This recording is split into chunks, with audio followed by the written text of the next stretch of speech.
Ok, bonjour tout le monde, bonjour à tous. Aujourd'hui, je suis ravi d'accueillir Audrey Simon. Audrey Simon qui est fondatrice de l'école de coaching neuro-identitaire et avec qui on va partager un moment. Donc, comme vous l'imaginez, on va parler de coaching, on va parler de neurosciences, on va parler également de son parcours, on va parler de ce qu'elle propose. Et bonjour Audrey, je suis ravi de t'accueillir, c'est chouette. Ça fait un moment que j'avais pas accueilli de femmes, donc je suis content de t'accueillir parce que ça fait un moment qu'on échange ensemble. Et comment tu vas? Super, super, merci pour l'invitation. Déjà, je suis très heureuse d'être là. Bonjour à tous, qui allaient regarder et ouais, c'est un plaisir pour moi et puis voilà, en plus de relancer un peu d'énergie féminine, Ouais, ouais, dans ouais, tes interviews. C'est ouais, cool. c'est chouette, ouais, ouais, j'avais que des bonhommes et des gaillards en plus, donc Mais voilà. Oui, là, la transition, elle est un peu violente, quoi. OK, on va parler un peu de ton parcours d'abord, parce Ouais, que ce qui est super. intéressant, c'est que tu es, psy de formation, Ouais. donc spécialisé en neurosciences, ça on va y revenir. Ouais, Et surtout, tu as travaillé 10 ans sur de la consultation. ouais. Je crois savoir que tu travaillais dans les grandes entreprises. Quel est le rapport entre le fait d'avoir obtenu le diplôme de psy et ensuite d'avoir, évolué en entreprise? Qu'est-ce que tu faisais?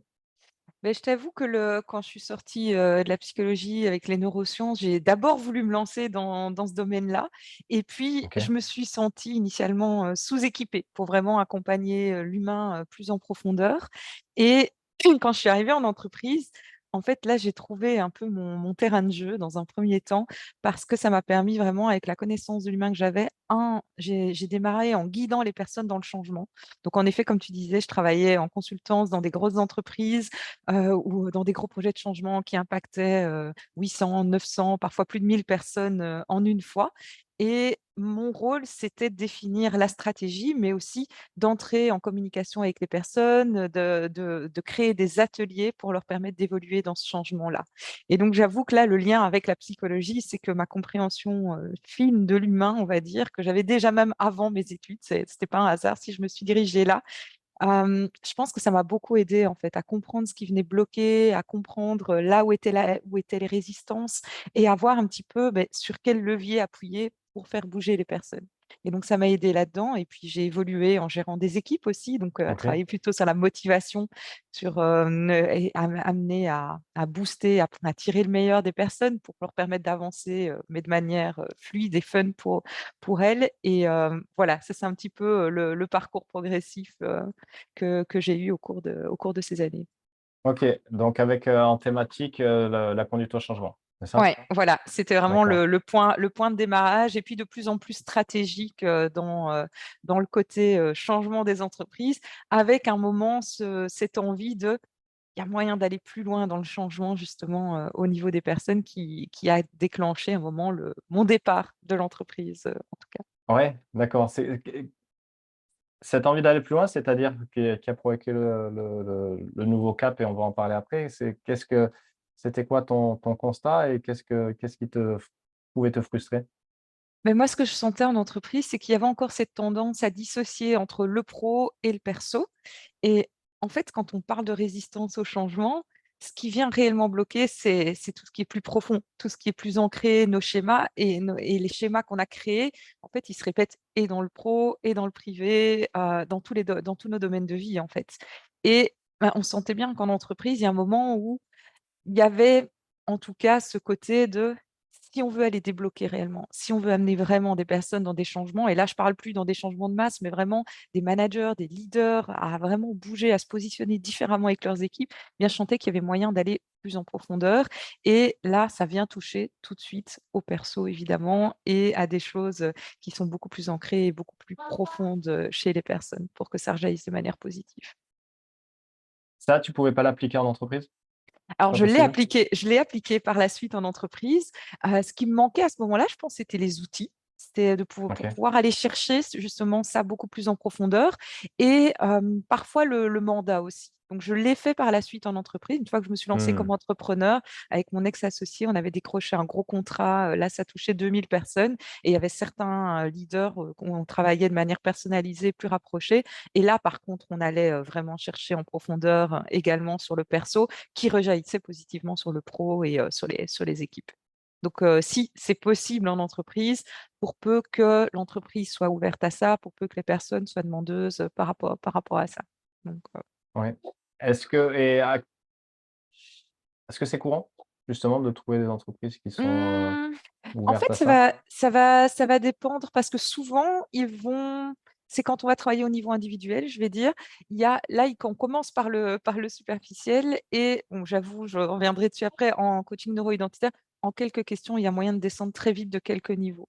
Et en fait, ce que j'ai remarqué, c'est que même je dis on est individuel, mais c'est pas tout à fait vrai parce que même en travaillant avec une équipe de 10 personnes, en fait, en quelques questions, il y a eu moyen de descendre très, très vite sur quelque chose de profond et on voit que ça change tout. On voit que ça libère, on voit que ça crée cette cohésion d'équipe également, mais ça demande de savoir comment y aller de manière fluide pour que, la personne n'ait pas l'impression de vivre une thérapie parce que c'est pas ça qu'elle Mmh. demande, en fait, en entreprise. Et donc il y a moyen d'aller Ouais. sur des croyances et des blocages beaucoup plus profonds, tout en gardant ce contexte, on va dire, de l'entreprise malgré tout et de sentir que ça peut bouger vite, en fait, qu'il y a pas besoin d'aller, se faire psychanalyser pendant 2 ans Ouais, pour en ouais, ouais, sortir. de garder le cadre, établi par l'entreprise Ouais. avec ses directives et sans non plus aller trop pas le déstabiliser, mais justement, bah, comme tu as dit, sans aller, le chercher sur ce qu'il a pas demandé, quoi. Ouais, exactement. Mmh. Et puis le côté neurosciences, ça aide bien en entreprise parce que c'est rassurant, c'est rationnel pour, les personnes. Donc c'est un super point d'entrée pour aller chercher ensuite plus bas sur des choses qui semblent peut-être moins rationnelles ou Ouais, moins faut la porte mesurables, d'entrée, on va quoi. dire. Voilà, c'est Ouais vraiment la porte d'entrée et c'est vrai que ça fonctionne très bien en entreprise également, ouais. et c'est marrant parce que c'est vrai que ce terme de neurosciences, je ne sais pas si tout le monde sait, qu'est-ce que ça signifie exactement et par contre, c'est vrai que par défaut, ça plaît, tu vois? Oui, il y a ce côté oui, il y a ce côté, intéressant de: «Tiens, il y a quelque chose à aller chercher là». Mais je pense que dans le coaching, on a tous envie de mieux comprendre l'humain, de mieux comprendre comment on fonctionne nous déjà avant tout, comment fonctionnent nos clients et c'est vrai que les neurosciences apportent ça. C'est-à-dire que enfin, en tout cas, ça dépend comment on les utilise parce qu'il y a beaucoup de personnes qui mélangent un petit peu. Moi, quand je parle de neurosciences, je parle de neurosciences appliquées et fonctionnelles et comportementales. C'est-à-dire que c'est comment notre cerveau influence nos comportements et nos décisions au quotidien. C'est vraiment à ce niveau-là que je l'utilise et donc je vais toujours rentrer par qu'est-ce qui vient nous bloquer ou qu'est-ce qu'on vit? Par exemple, la procrastination, la résistance au changement, comment atteindre notre pic de performance. Qu'est-ce qui maintient ça, renforce ça ou bien qu'est-ce qui nous empêche de l'atteindre dans le cas du pic de performance, par exemple? Et donc c'est vraiment de comprendre dans notre cerveau comment ça fonctionne, quels liens se font, comment un peu on est câblé mais pas de ma enfin, pour moi, ce qui est important, c'est pas de comprendre chaque neurotransmetteur, chaque hormone, comment ça passe. À la Mmh. limite, on s'en fiche, c'est de Sur la comprendre un théorie, petit ouais. peu comment ça fonctionne, comment ça interagit dans notre cerveau et immédiatement, quelles sont les implications pratico-pratiques, en fait, dans notre vie et qu'est-ce qu'on a besoin, soit sur quelle vague on a besoin de surfer, toi qui aimes bien le surf, voilà l'expression-moi de parler, sur quelle vague on a besoin de surfer pour rentrer dans ce flux naturel de notre cerveau et justement le favoriser et là où on a besoin d'être attentif pour justement peut-être un petit peu contourner nos mécanismes naturels qui ne nous servent pas, dans certaines situations.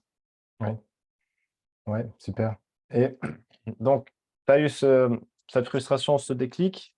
Suite à ça, donc tu as arrêté cette partie de Ouais. consultance. Qu'est-ce qui s'est passé après? Parce que là, quand est-ce que tu l'as lancé l'école? Ou tu as fait autre chose avant? La prem en fait, quand j'ai démarré il y a 4 ans en tant qu'entrepreneur, donc là, j'ai décidé de OK, quitter.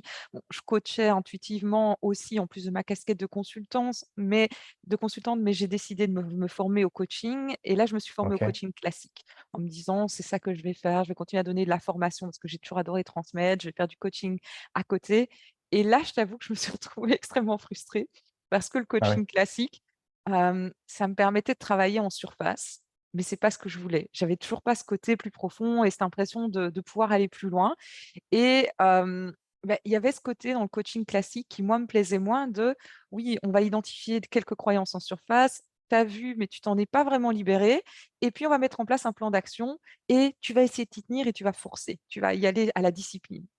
Et le problème, c'est que, avec les neurosciences, je savais bien que notre cerveau, il fonctionne très mal à la discipline. Il aime pas ça.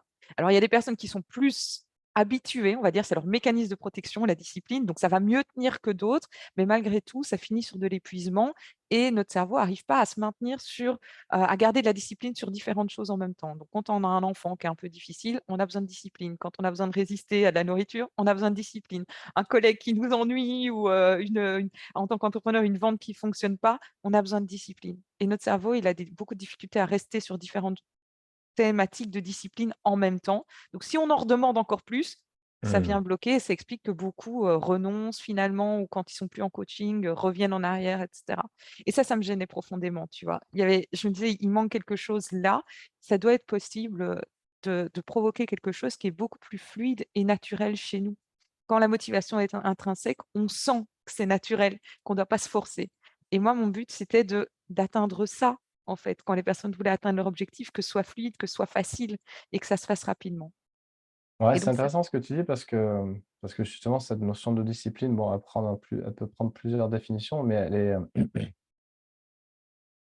chez certains en tout cas, elle est, valorisée, glorifiée même. ouais. Tu vois? Par exemple, il y en a beaucoup, tu vois des anciens GI qui se sont lancés à leur compte, qui sont speakers, qui sont nanana et qui sont vraiment si tu as pas de discipline. Toi, tu viens un peu démonter ça?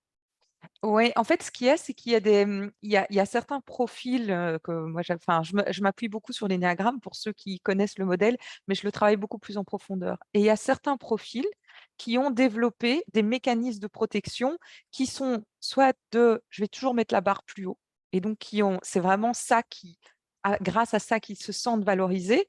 D'autres, heu, il faut que tout passe en force et c'est grâce à ça qu'ils se sentent valorisés. Quand ils se sentent puissants ou quand ils se Mmh. sentent au-dessus, de leur propre, à chaque fois je dépasse ce que je me suis moi-même fixé.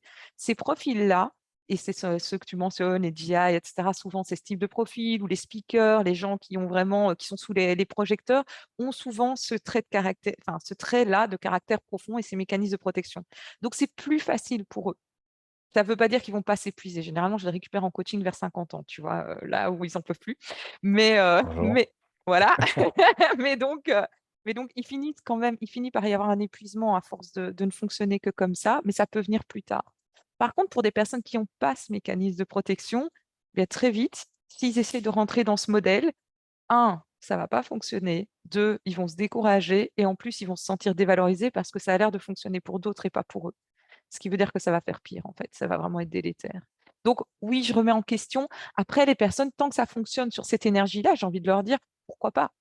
Ouais. Tant qu'ils construisent des choses avec ça, ils créent. Donc ça tant que ça fonctionne, c'est bien. C'est juste garder en tête «OK, un moment, peut-être que ça fonctionnera plus et ce jour-là, qu'est-ce que je vais mettre en place pour, remplacer ça?» Ouais et en même temps, est-ce que c'est pas aussi juste peut-être un jeu de sémantique, tu vois? Parce que naturellement, on va être, discipliné ou en Ouais, tout cas animé par quelque chose qui, justement qui nous anime et qui tu vois, par exemple, là, je suis rentré en France là, c'était la semaine dernière, je me suis levé à 6:30 pour aller surfer, tu as pas dû te enfin, forcer. j'étais fatigué, mais tu vois, ça s'est fait, parce que j'avais envie, tu vois? Ouais. Donc est-ce que c'est de la discipline? Je sais Hein, pas, ouais, moi, quand tu vois? j'appelle discipline, en effet, ça, en fait, je vais l'affiner, tu as tout à fait raison. On est naturellement discipliné quand ça vient de l'intérieur, quand on est motivé intrinsèquement. Là, quand moi je parle de discipline et ce que le cerveau n'aime pas, en fait, c'est cette discipline dans l'effort, tu vois? Où c'est: «Non, c'est pas naturel, mais je vais me forcer, je vais y aller quand même». C'est cette partie-là de la discipline que notre cerveau n'aime pas.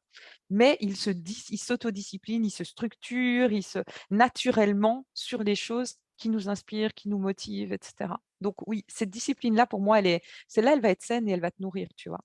L'autre, celle où on est vraiment dans l'effort, un moment, en tout cas, elle surconsomme en énergie. Ce qui veut dire que quelque part, notre cerveau, il est limité en énergie, heu, il va devoir faire des sacrifices sur autre chose. Ouais, OK. C'est int et alors, pour creuser encore un peu plus, justement, cette notion d'effort, elle est, quelque part, elle est pas obligatoire, mais elle est quand même très présente. Je te donne un exemple tu vois, j'ai un peu étudié cette notion de flow. justement, et il y a le psychologue. Alors, tu as plein de notions, tu as plein d'approches, tu vois, pour ouais, expliquer ou en tout cas approcher cette notion. J'ai lu le bouquin de Csikszentmihalyi, la Flow, ouais, justement, et donc il a mené une étude sur plusieurs milliers de personnes, tu vois? Et à chaque fois, il y avait quand même des traits communs et des retours d'expérience, communs. Et par exemple, le grimpeur, le mec en escalade qui justement, tu vois, alors cette notion de flow, elle est si tu t'ennuies trop, si c'est trop facile, tu vas pas y être. Si c'est ouais, trop challengeant, c'est trop compliqué. Tu vois? C'est toujours un peu plus tu sais que tu peux t'appuyer sur ce que tu as, mais ouais, avec un effort supplémentaire, un challenge supplémentaire pour aller chercher ce ouais, ce petit déploiement de compétences, d'énergie. Mais ça n'empêche que le gars, il raconte, qu'il soit surfeur, qu'il soit en escalade, qu'il soit pilote, il dit à un moment, il y a vraiment, cette zone de flow, d'hyper, focus et aussi avec toujours cette notion d'effort. ouais. Tu vois? Mais Mais tu as ce petit ouais, pour moi, c'est pas l'effort, c'est le challenge. C'est là, je fais la différence, tu vois? C'est pas parce que c'est un challenge que ça doit être dur. C'est ça la nuance, parce que dans le flow, tu es pas dans le dur. Justement, oui c'est facile, et c'est pourtant tu fluide. peux Ouais, rencontrer de la difficulté. Par exemple, le ouais, grimpeur qui va faire une grosse voie, il va commencer à, tu vois, à avoir du ouais, lactique plein les avant-bras, il en chie et une fois arrivé: «Ah ouais, c'était trop bon». ouais. Tu Mais vois? c'est ouais et c'est parce que je fais la différence entre, difficile et dur, tu vois? C'est pas parce Mmh. que c'est difficile que ça doit être, dans le Ouais, ouais, tu vois? après Dans le enfin c'est dans voilà. Parce l'approche, que je quoi. pense que C'est justement quand tu es intéressant, hein. dans le flow ouais et notre cerveau, il montre exactement ça. En fait, si tu ça a été mesuré ça sur les objectifs en effet, c'est quand on est dans un objectif qui nous challenge un peu, pas trop, parce qu'en effet sinon ça retombe, en fait, il y a notre pression sanguine qui augmente et Mmh. la Ah, il y a pression sanguine, c'est le ouais, corps il se se met met en en action, quoi. mouvement, Ah, génial, hein. il se prépare pour la mise en action et on voit vraiment cette courbe de trop facile, pas de pression sanguine qui augmente, un petit challenge, ça augmente bien et là, on est vraiment dans notre pic et puis si le challenge est trop grand, ram, ça retombe encore plus bas que si c'était facile donc là, c'est vraiment la procrastination, l'absence de mise en action Ouais, et je te rejoins, enfin, pour moi, c'est vraiment ça, c'est personnellement, je me considère comme une fainéante parce que je ne travaille que dans le très flow. bien.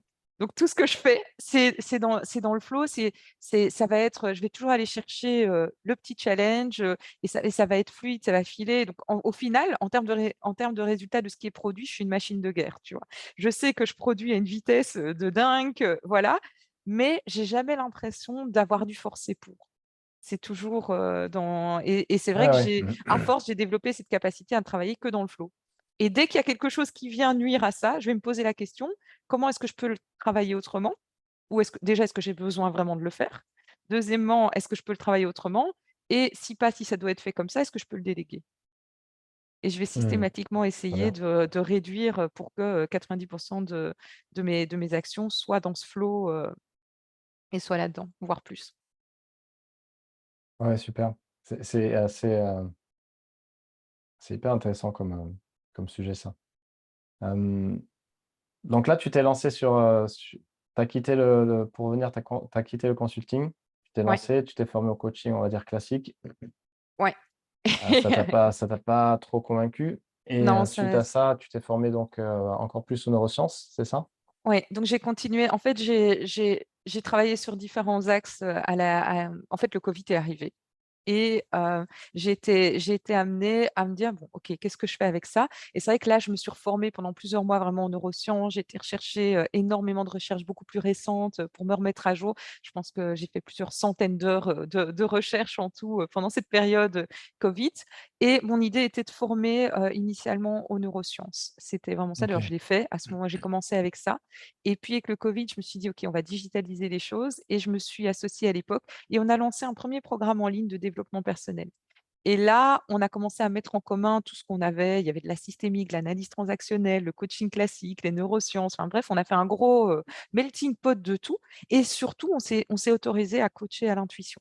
On se dit: «OK, on a des bases, on a des outils, mais on va juste suivre l'intuition» et dans ce programme de développement, il y avait des vidéos préenregistrées, du coaching collectif, du coaching individuel. C'était sur 10 semaines si je me souviens bien. Heu, les personnes ont commencé à bouger à une vitesse de dingue. Donc il y a eu des personnes qui avaient vraiment vécu des gros traumas de l'enfance, qui s'en sont libérées et qui se disaient mais vraiment au point de pouvoir exprimer et on sentait que ça venait des tripes de: «OK, je suis fière d'avoir vécu ça au final parce que ça fait de moi la personne que je suis et ça je kiffe». Il y a eu des personnes qui ont quitté un couple dans lequel elles se trouvaient dans une relation toxique, depuis déjà longtemps et qui ont quitté et qui ont appris à vivre seules avec le plaisir de vivre seule. Il y a quelqu'un qui était dans un job où elle était harcelée et depuis 10 ans, elle a osé partir et elle a retrouvé un autre job en postulant sereinement. Donc on s'est dit: «OK, là, il y a un truc» et on s'y était pas attendu parce que c'était un petit programme de dev perso et on s'attendait pas à ce que les personnes aillent si loin et donc on s'est dit: «OK, elles ont fait ce trajet, mais qu'est-ce qu'on a ouvert comme espace? Qu'est-ce qu'on fait de particulier qui fait qu'elles ont pu vivre ça, là, dans un temps aussi court, en fait, en quelques séances, finalement?» Et là, enfin moi, ma force, c'est de remettre de l'ordre un peu dans le chaos et donc j'ai commencé à rassembler différentes pièces de puzzle. On a beaucoup échangé sur qu'est-ce qu'on fait dans notre manière de coacher qui diffère.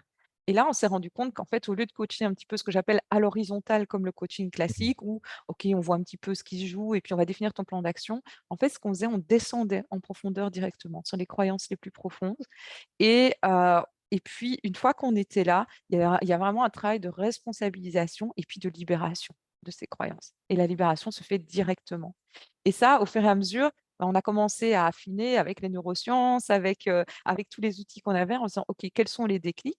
et on s'est dit: «Mais si ça fonctionne aussi bien pour nous, on va pas garder ça pour nous» et donc l'idée, c'était: «Mais on va le transmettre» et on a commencé à créer une certification de coaching qu'on appelait identitaire, qui est devenue neuro-identitaire entre-temps et là-dedans, on a commencé à transmettre ces clés. Au début, c'était pas super structuré et puis au fur et à mesure, on a commencé à le structurer. J'ai réinjecté, au final, beaucoup plus de neurosciences, vraiment pour vraiment aider les personnes à comprendre ce qu'elles faisaient à chaque étape et aujourd'hui, le modèle, l'approche, elle a 5 déclics qui doivent être atteints pour vraiment libérer une croyance et ça peut se faire une croyance hyper profonde et ça peut se faire en 1 à 3 séances.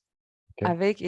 Dans la dernière formation que j'ai donnée, par exemple, le retour, ce qui était génial, c'est que c'est pas moi qui coachais, c'était les personnes qui coachaient pour la première fois de leur vie et en 5 minutes de temps, la personne en face qui était coachée tombait vraiment se libérait, on le voyait physiquement, se libérer d'une croyance en disant: «Mais ça fait 2 ans que je travaille en thérapie avec là et j'avais jamais vu ce qui bloquait vraiment» et ce qui était génial, c'est que c'était quelqu'un qui commençait à coacher qui lui avait permis d'atteindre ça en quelques minutes et donc je sens que je vibre encore plus quand je vois d'autres personnes, l'appliquer que quand c'est moi, parce que Ça s'entend. c'est vraiment quelque chose que j'ai envie voilà, de diffuser et de permettre à beaucoup plus d'acquérir pour vrai parce qu'une fois qu'on sait, une fois qu'on comprend quel est le chemin à atteindre, ça va très vite en fait. C'est très fluide, c'est très facile à atteindre pour peu que la personne soit prête. Si c'est pas le cas, qu'elle est pas tout à fait prête, il y a d'autres outils qui permettent de la rapprocher de cet endroit-là et qui fait que, bah, à la sortie du coaching, même si elle libère pas tout de suite, mais elle sait pourquoi elle le libère pas, c'est un vrai choix conscient.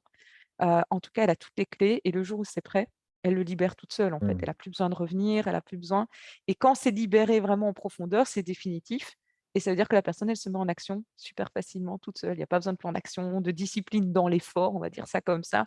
C'est fluide, en fait. Généralement, elle met beaucoup plus d'actions en place que ce qu'elle avait pensé au départ.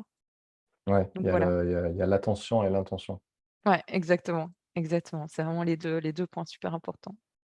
Mmh. Et donc tu as fini par fonder, ta propre école? L'école de Voilà, coaching donc neuro-identitaire?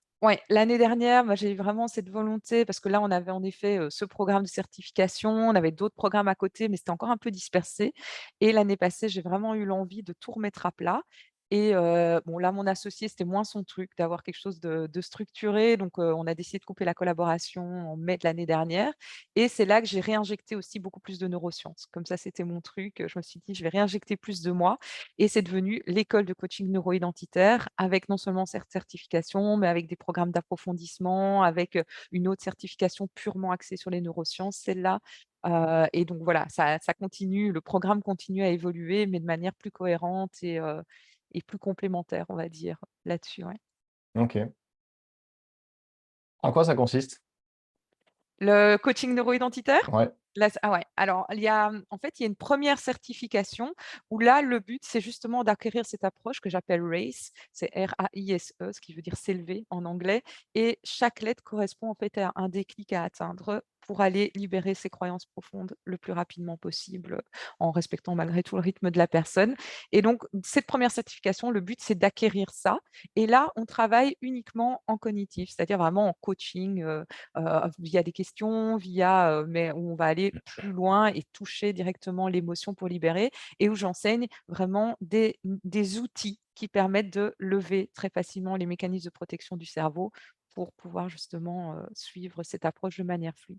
Ça, c'est la première partie. Puis il y a aussi une immersion, parce que le travail sur plus on travaille sur soi en profondeur, plus on est Ouais, capable, de développer notre intuition et d'aller chercher loin chaque personne. Donc ça comprend tout ça aussi, puis plein d'autres choses et il y a la formation, elle est en présentiel parce que pour moi, c'est des petits groupes, c'est important vraiment que chacun puisse, s'approprier l'approche et rien que pendant la formation, les personnes travaillent sur elles déjà, énormément. Ça travaille en profondeur, déjà là et puis j'offre un suivi à vie, en fait. Donc les personnes peuvent revenir, se faire superviser, débloquer leurs croyances, à vie, dans des collectifs, parce que je trouve que c'est important de pouvoir continuer à grandir et pas ouais, comme sentir ça tu lâché crées à une la petite sortie. communauté. Ouais et la communauté reste. Enfin, moi, quand on dit, «Recontacte tes anciens clients», moi, j'ai pas l'impression que ce sont mes anciens clients parce qu'ils sont Ouais, toujours là, en fait. Ils reviennent, donc je garde cette communauté, elle reste et elle vit, donc ça, c'est assez sympa et puis au-delà de ça, il y a un approfondissement qui est possible où le but, c'est d'aller, travailler de manière encore plus fluide à ce niveau-là, en état modifié de conscience.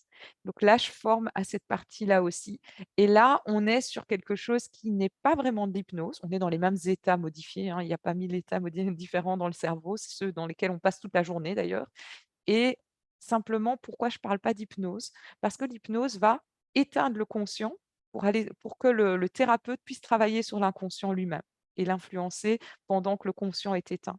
Ici, on fait le contraire. On prend le conscient et on l'emmène explorer l'inconscient. Ce qui veut dire que la personne, elle se souvient de tout, que c'est elle qui est responsable durant tout le processus. C'est elle qui décide de libérer, donc on ne peut pas induire des choses qui lui conviennent pas. ouais. C'est elle qui décide à chaque instant de libérer et ce qui veut dire que ça a beaucoup plus d'impact quand elle revient dans la vraie vie. Parce que Et il y a pas clairement, elle sait ce qu'elle a fait. des Des résistances quand ça descend? Non? alors tu peux en avoir, mais c'est pour ça que la partie coaching neuro-identitaire est hyper importante parce que tout ce travail cognitif et souvent c'est ce qui manque aux personnes. Soit ils sont coachs, mais alors quand vraiment ça bloque parce que la personne est un peu en survie, bah, elle a pas ce côté, état modifié de conscience et Mmh. les hypnothérapeutes, c'est le contraire. Ils ont l'état modifié de conscience, mais ils savent faire une anamnèse, c'est-à-dire ils posent des questions pour comprendre, mais ils ont pas tout ce processus déjà de descente et de responsabilisation qui va faire qu'au moment de basculer, en fait, ça bascule beaucoup plus facilement et on va pouvoir descendre beaucoup plus facilement. Donc ça, c'est pour ça que c'est complémentaire et cette deuxième partie, je ne la donne qu'en complément de la première parce que c'est vraiment ça aussi qui renforce sa puissance, c'est qu'il y a déjà une partie du travail qui a été fait et que si on arrive au bon endroit, notre cerveau, il est prêt à basculer, en fait. Il suffit parfois de quelques respirations pour basculer en état modifié de conscience et accéder à des choses beaucoup plus intuitives, beaucoup plus profondes et de manière plus douce dans le sens où, pour moi, ce qui est important en état modifié de conscience, c'est bien sûr, on va toucher à des choses de l'enfance, mais on va jamais redevenir l'enfant qu'on était. Parce que l'enfant qu'on était, son cerveau était pas capable de gérer. C'est pour ça qu'il l'a bloqué. Et donc aujourd'hui, par contre, notre cerveau d'adulte, il est tout à fait capable. Et donc on va aller explorer ces moments-là, mais avec notre cerveau d'adulte.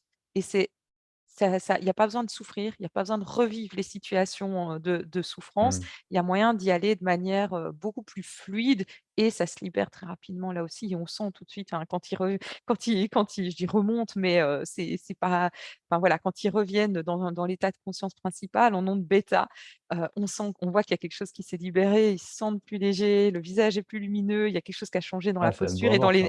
et dans l'énergie, ouais. Directement dans la séance, en fait, donc ça, c'est très chouette à voir et Ouais, c'est gai à expérimenter. super. Et dis-moi, quand tu décides de lancer l'école, Ouais. comment tu t'y prends? Comment ça se passe de lancer une école? Alors là, en fait, il y avait déjà finalement, ce que j'ai eu besoin, c'est vraiment de travailler beaucoup le marketing. Alors l'année passée, je t'avoue, j'ai tout remis à plat, ce qui veut Mmh. dire que, en toute transparence, j'ai fait une seule formation, une seule certification parce que j'étais tellement occupée à remettre, et quand je dis remettre à plat, Et ouais, c'était il faut passer le par là. ouais, c'était vraiment, oui, c'était une année financièrement pourrie, hein, on va être honnête dessus en tant qu'entrepreneur, voilà, mais par contre, je sentais que c'était une année nécessaire. Et donc, il y a eu, tout ce qui était branding, retrouver un petit peu, ce vrai enfin, qu'est-ce qui plaisait, retrouver les offres, définir un petit peu qu'est-ce que je mettais dans chaque offre, Ah comment ouais, elles tu tout remis à plat, ouais.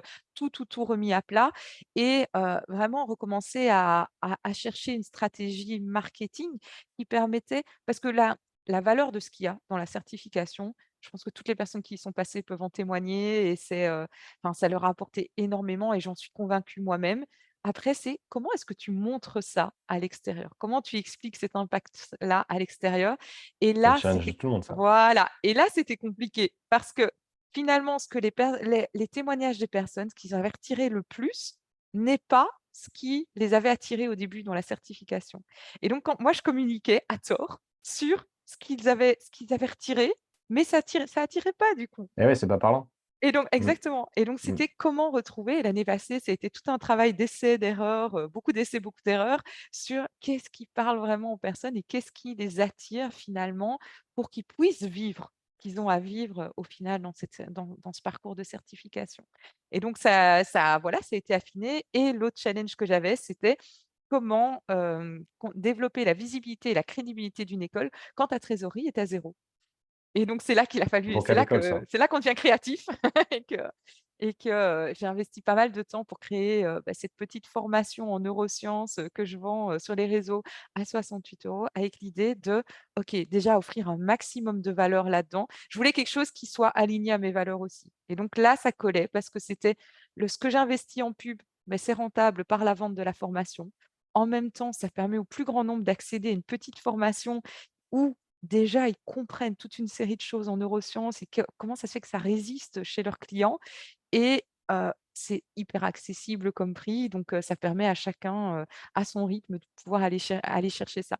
Donc là, ça répondait à tous les critères, et je me suis engouffrée dans cette stratégie-là l'année dernière, en me disant: ben voilà, ça va permettre d'être visible sur les réseaux, ça va permettre de développer la crédibilité». Parce qu'en général, ce qu'on me renvoyait, c'est: «Mais une fois qu'on a suivi une de tes formations, on est convaincu qu'il y a de la valeur dedans». J'étais là: «Oui, mais comment est-ce que je les amène à suivre la première?» C'était Ah le ouais, challenge. mais c'est toujours la Voilà. différence importante entre, valeur intrinsèque et valeur perçue, ouais. Exactement, et donc c'était Ouais. comment est-ce que je peux donner un maximum de valeur déjà à tout petit prix pour que les personnes puissent se rendre compte, et puis, certaines d'entre elles vont rester là, elles auront eu cette valeur, et puis d'autres auront envie d'aller plus loin, mais au moins ils savent, il y a déjà cette confiance, d'aller plus loin.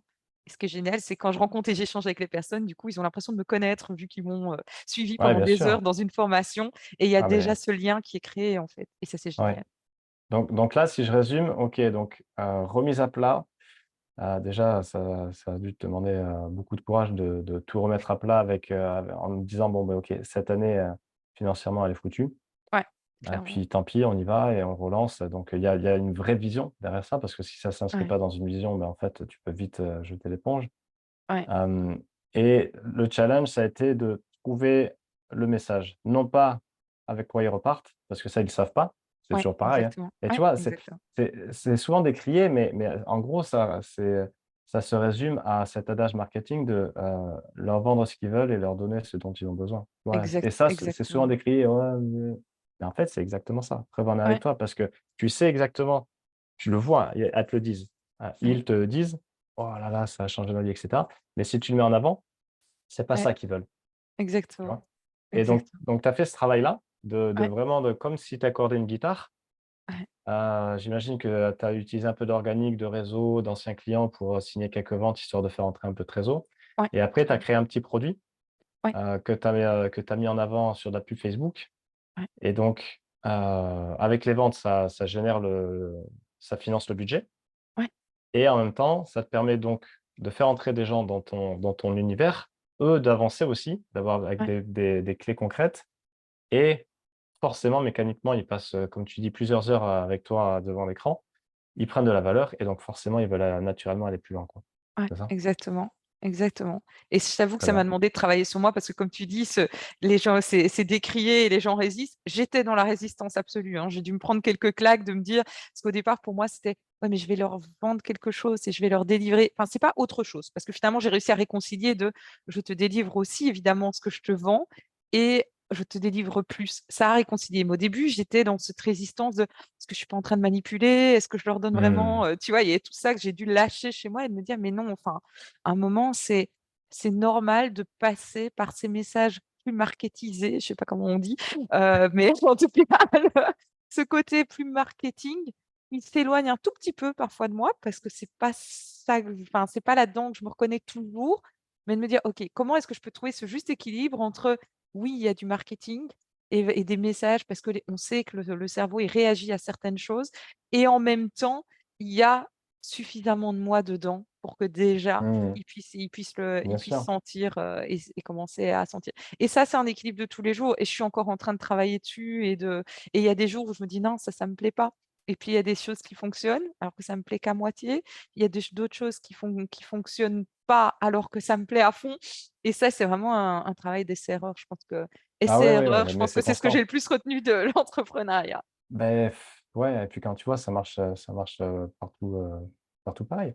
Tu vois, Ouais, dans la nature, tu vois? exactement. Essai-erreur, c'est comme ça que la nature évolue aussi.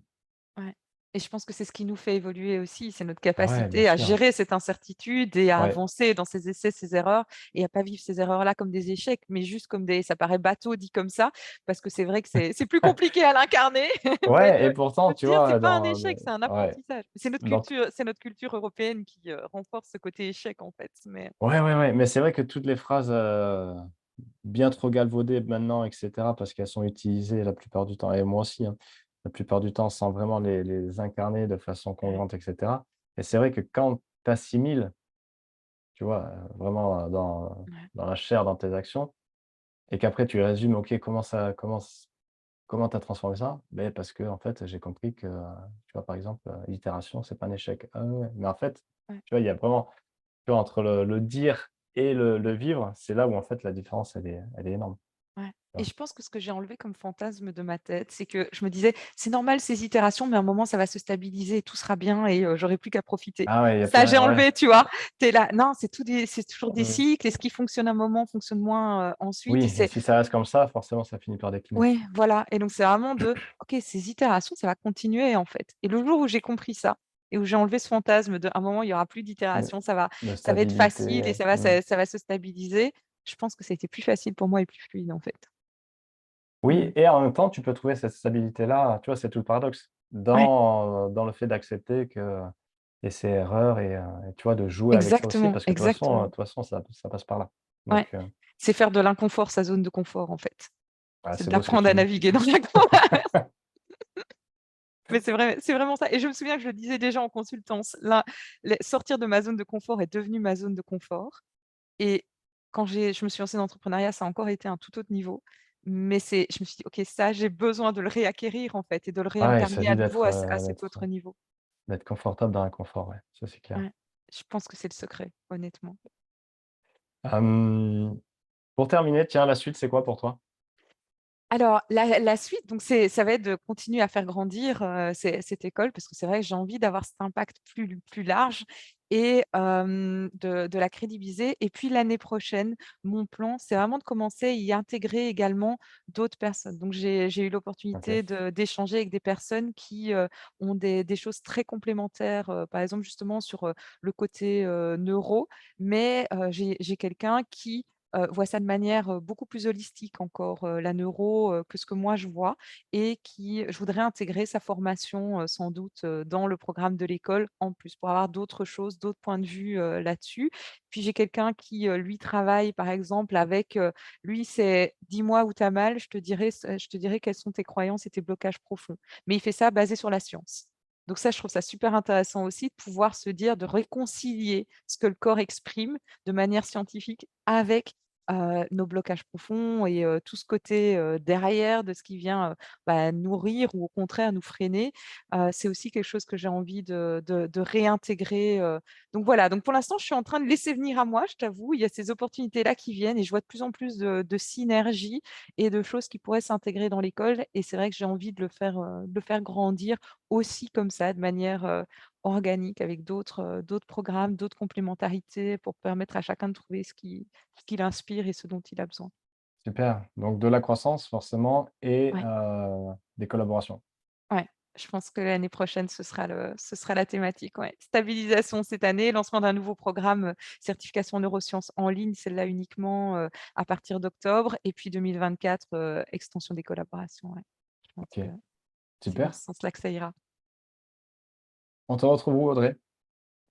Alors, soit sur Facebook, j'ai une page, l'école de coaching neuro-identitaire, OK, sur Insta également, même si je poste un peu plus sur Facebook, et puis il y a le site web www.neuro-identitaire.com. où il y a, OK. toute l'offre, de formation, ou bien en Ouais. le googlant simplement neuroidentitaire, on tombe sur le site assez vite, également. Attention aux mauvaises copies. Attention mauvaise copie, il y en a plus, il y en a plus. Il a ça a été supprimé. Ouais, c'est un private joke, mais parce qu'Audrey a réalisé que s'était fait, littéralement copier tout son contenu, ses pages et cetera, donc Ouais. il y a quelques semaines, là. Ça a Voilà. été vite parti au final. Il a suffi, Ouais. petite menace quand même sur le côté Ah ouais, plagiat et ouais. ça a été supprimé très rapidement, ouais, et c'était assez impressionnant que quelqu'un puisse juste reproduire des pages entières d'un site Ah sans ouais, avoir ouais, jamais suivi tranquille, la formation, tranquille, et c'était la tranquille. page complète de la petite formation, en fait, qui avait été copiée alors qu'il l'avait même pas suivie, en fait. C'était ça qui était magique. Donc c'était, voilà. C'est bien, ça veut dire que qu'on te regarde et que tu inspires.